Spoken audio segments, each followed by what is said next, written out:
Hi, I'm your friendly neighborhood Holy Bible explainer.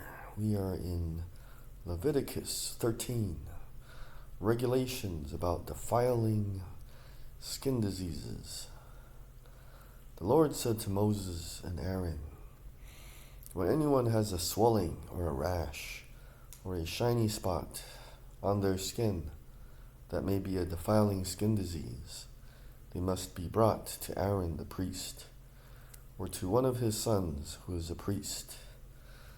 The priest is to examine the sore on the skin, and if the hair in the sore has turned white, and the sore appears to be more than skin deep, it is a defiling skin disease.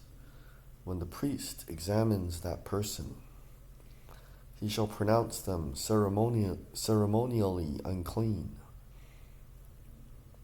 If the shiny spot on the skin is white, but does not appear to be more than skin deep, and the hair in it has not turned white, the priest is to isolate the affected person for 7 days.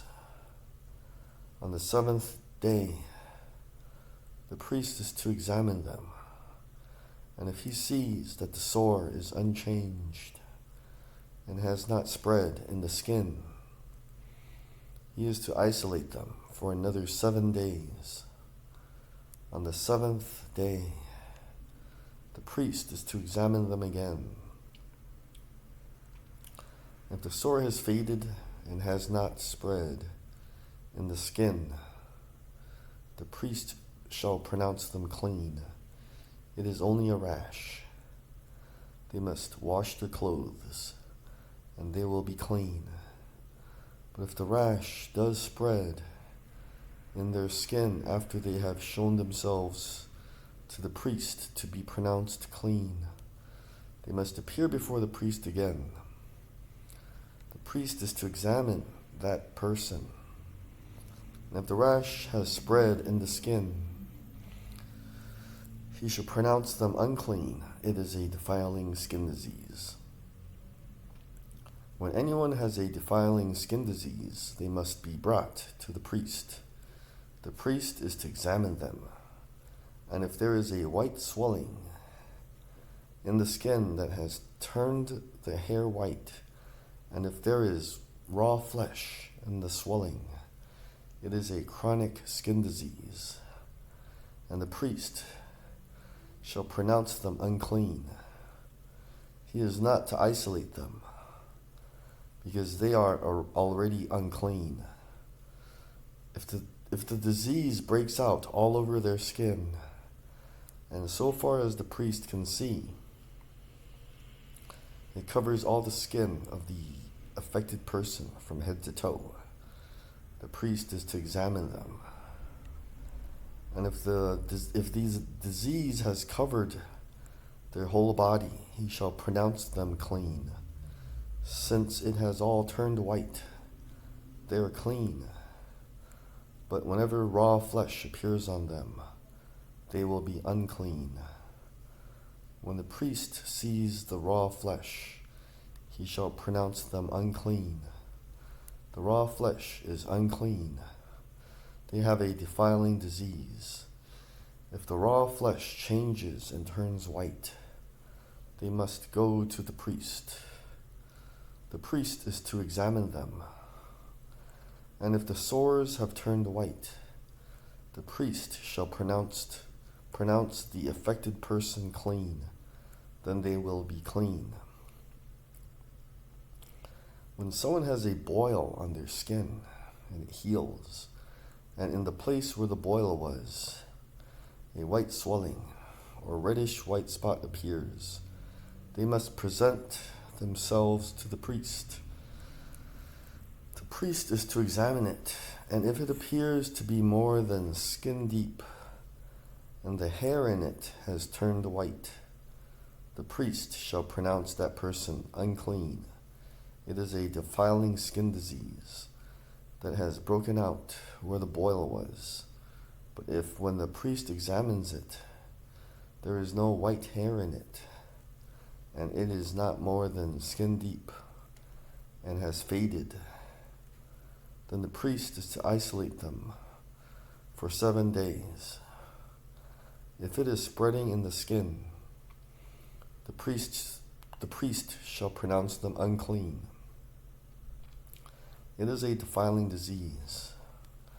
But if the spot is unchanged and has not spread, it is only a scar from the boil, and the priest shall pronounce them clean. When someone has a burn on their skin, and a reddish white or white spot appears in the raw flesh of the burn, the priest is to examine the spot, and if the hair in it has turned white, and it appears to be more than skin deep, it is a defiling disease that has broken out in the burn.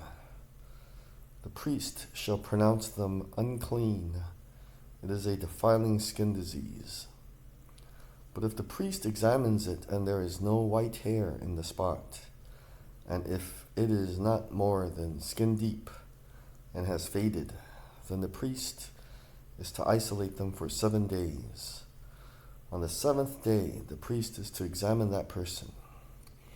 And if it is spreading in the skin, the priest shall pronounce them unclean. It is a defiling skin disease. If, however, the spot is unchanged and has not spread in the skin but has faded, it is a swelling from the burn, and the priest shall pronounce them clean. It is only a scar from the burn. If a man or a woman has a sore on their head or chin, the priest is to examine the sore, and if it appears to be more than skin deep, and the hair in it is yellow and thin, the priest shall pronounce them unclean. It is a defiling skin disease on the head or chin. But if, when the priest examines the sore, it does not seem to be more than skin deep, and there is no black hair in it, then the priest is to isolate the affected person for 7 days.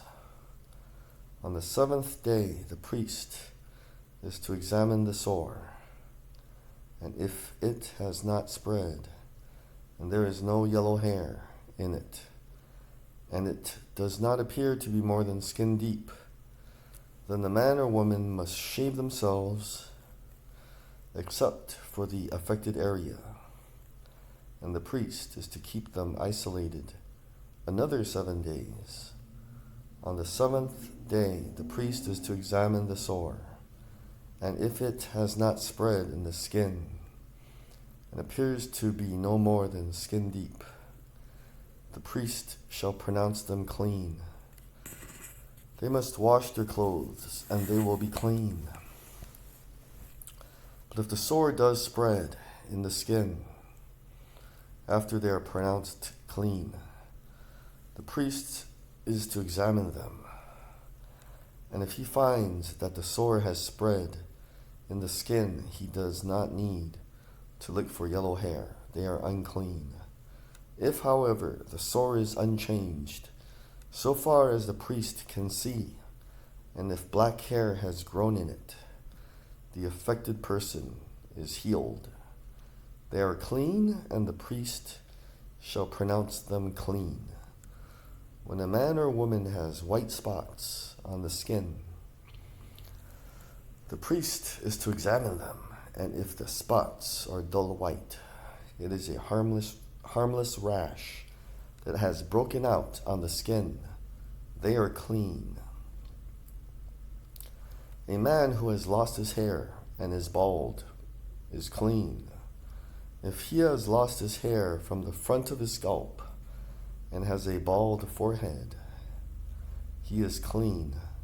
But if he has a reddish white sore on his bald head or forehead, it is a defiling disease breaking out on his head or forehead. The priest is to examine him, And if the swollen sore on his head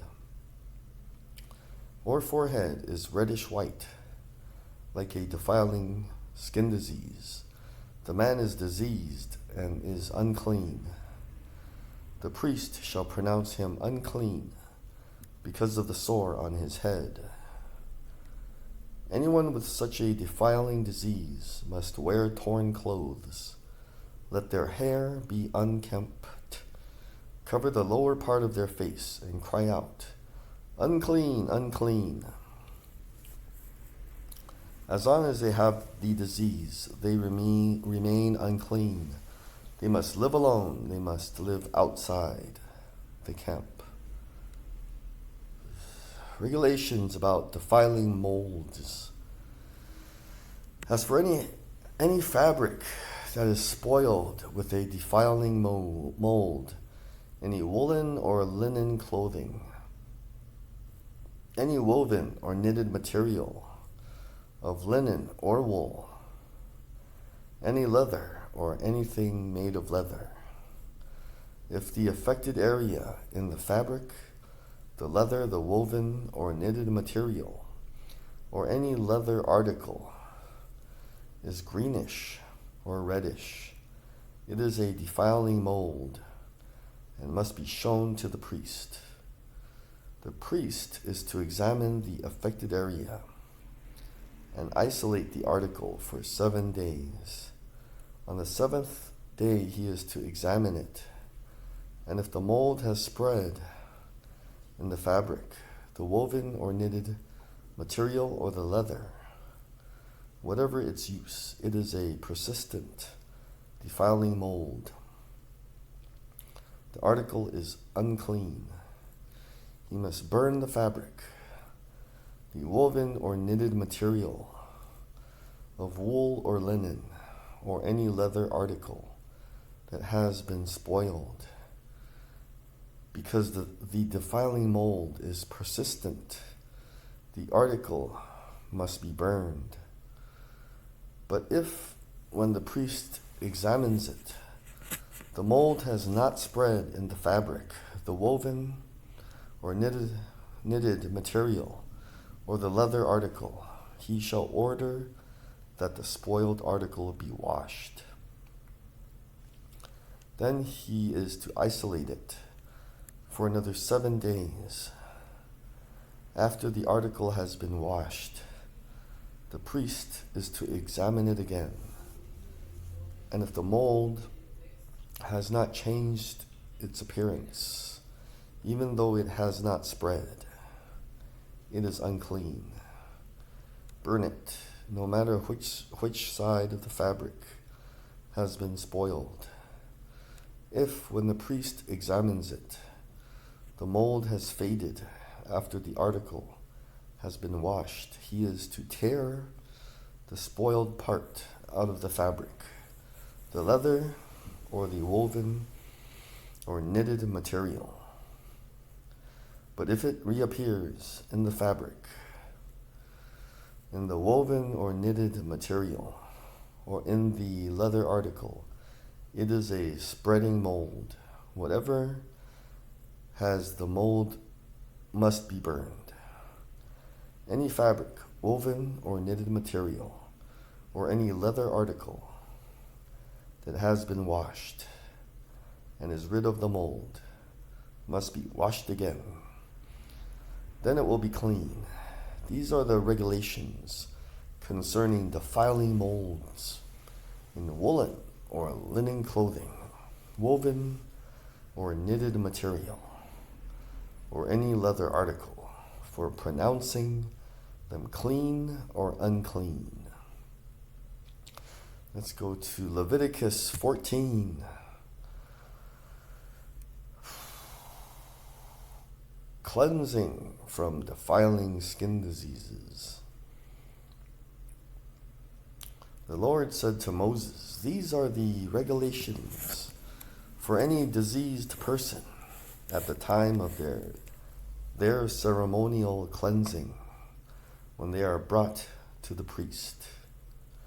The priest is to go outside the camp and examine them. If they have been healed of their defiling skin disease, the priest shall order that 2 live clean birds and some cedar wood, scarlet yarn, and hyssop be brought for the person to be cleansed. Then the priest shall order that one of the birds be killed over fresh water in a clay pot. He is then to take the live bird and dip it, together with the cedar wood, the scarlet yarn, and the hyssop, into the blood of the bird that was killed over the fresh water. 7 times he shall sprinkle the one to be cleansed of the defiling disease, and then pronounce them clean. After that, he is to release the live bird in the open fields. The person to be cleansed must wash their clothes, shave off all their hair, and bathe with water. Then they will be ceremonially clean. After this, they may come into the camp, but they must stay outside their tent for 7 days. On the 7th day, they must shave off all their hair. They must shave their head, their beard, their eyebrows, and the rest of their hair.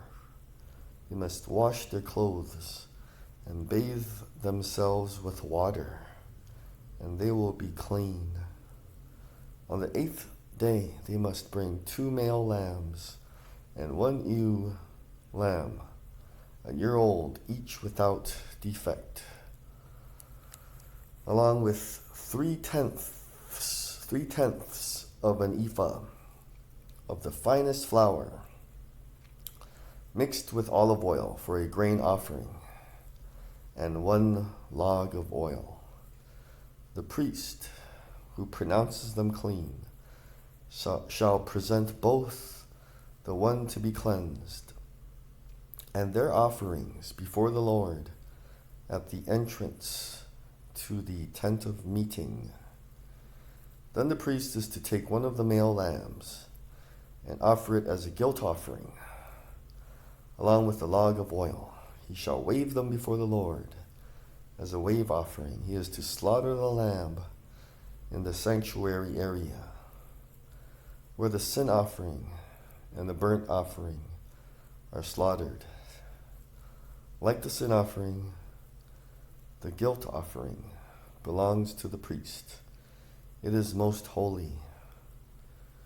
The priest is to take some of the blood of the guilt offering and put it on the lobe of the right ear of the one to be cleansed, on the thumb of their right hand, and on the big toe of their right foot.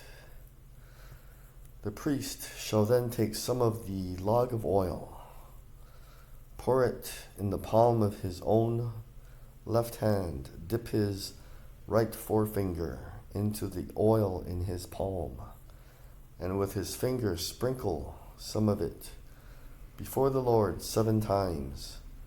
The priest is to put some of the oil remaining in his palm on the lobe of the right ear of the one to be cleansed, on the thumb of their right hand, and on the big toe of their right foot, on top of the blood of the guilt offering. The rest of the oil in his palm the priest shall put on the head of the one to be cleansed, and make atonement for them before the Lord.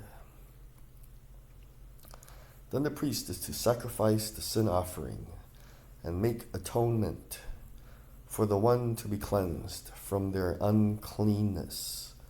After that, the priest shall slaughter the burnt offering and offer it on the altar, together with the grain offering, and make atonement for them, and they will be clean. If, however, they are poor and cannot afford these, they must take 1 male lamb as a guilt offering, to be waved to make atonement for them, together with 1/10 of an ephah of the finest flour, mixed with olive oil for a grain offering, a log of oil, and 2 doves or 2 young pigeons, such as they can afford, one for a sin offering and the other for a burnt offering. On the 8th day they must bring them for their cleansing to the priest at the entrance to the tent of meeting before the Lord. The priest is to take the lamb for the guilt offering, together with the log of oil, and wave them before the Lord as a wave offering. He shall slaughter the lamb for the guilt offering, and take some of its blood, and put it on the lobe of the right ear of the one to be cleansed, on the thumb of their right hand, and on the big toe of their right foot. The priest is to pour some of the oil into the palm of his own left hand, and with his right forefinger sprinkle some of the oil from his palm 7 times before the Lord. Some of the oil in his palm he is to put on the same places he put the blood of the guilt offering, on the lobe of the right ear of the one to be cleansed, on the thumb of their right hand, and on the big toe of their right foot. The rest of the oil in his palm the priest shall put on the head of the one to be cleansed, to make atonement for them before the Lord. Then he shall sacrifice the doves or the young pigeons, such as the person can afford, one as a sin offering and the other as a burnt offering, together with the grain offering. In this way, the priest will make atonement before the Lord on behalf of the one to be cleansed. These are the regulations for anyone who has a defiling skin disease and who cannot afford the regular offerings for their cleansing. Cleansing from defiling molds. The Lord said to Moses and Aaron, "When you enter the land of Canaan, which I am giving you as your possession, and I put a spreading mold in a house in that land, the owner of the house must go and tell the priest, 'I have seen something that looks like a defiling mold in my house.' The priest is to order the house to be emptied before he goes in to examine the mold, so that nothing in the house will be pronounced unclean. After this, the priest is to go in and inspect the house. He is to examine the mold on the walls, and if it has greenish or reddish depressions that appear to be deeper than the surface of the wall, the priest shall go out the doorway of the house and close it up for 7 days. On the seventh day, the priest shall return to inspect the house. If the mold has spread on the walls, he is to order that the contaminated stones be torn out and thrown into an unclean place outside the town. He must have all the inside walls of the house scraped, and the material that is scraped off dumped into an unclean place outside the town. Then they are to take other stones to replace these, and take new clay and plaster the house. If the defiling mold reappears in the house after the stones have been torn out and the house scraped and plastered, the priest is to go and examine it. And if the mold has spread in the house, it is a persistent defiling mold. the house is unclean. It must be torn down, its stones, timbers, and all the plaster, and taken out of the town to an unclean place. Anyone who goes into the house while it is closed up will be unclean till evening. Anyone who sleeps or eats in the house must wash their clothes. But if the priest comes to examine it, and the mold has not spread, after the house has been plastered, he shall pronounce the house clean, because the defiling mold is gone. To purify the house, he is to take 2 birds and some cedar wood, scarlet yarn, and hyssop. He shall kill one of the birds over fresh water in a clay pot.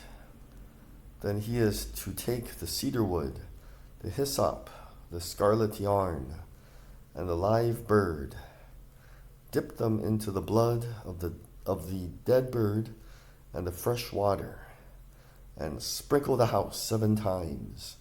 He shall purify the house with the bird's blood, the fresh water, the live bird, the cedar wood, the hyssop, and the scarlet yarn. Then he is to release the live bird in the open fields outside the town. In this way he will make atonement for the house, and it will be clean. These are the regulations for any defiling skin disease, for a sore, for defiling molds, in fabric or in a house, and for a swelling, a rash, or a shiny spot, to determine when something is clean or unclean. These are the regulations for defiling skin diseases and defiling molds.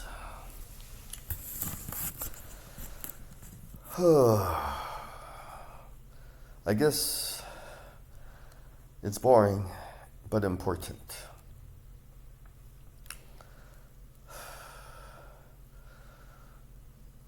Now that we've read it, even though it's 2023,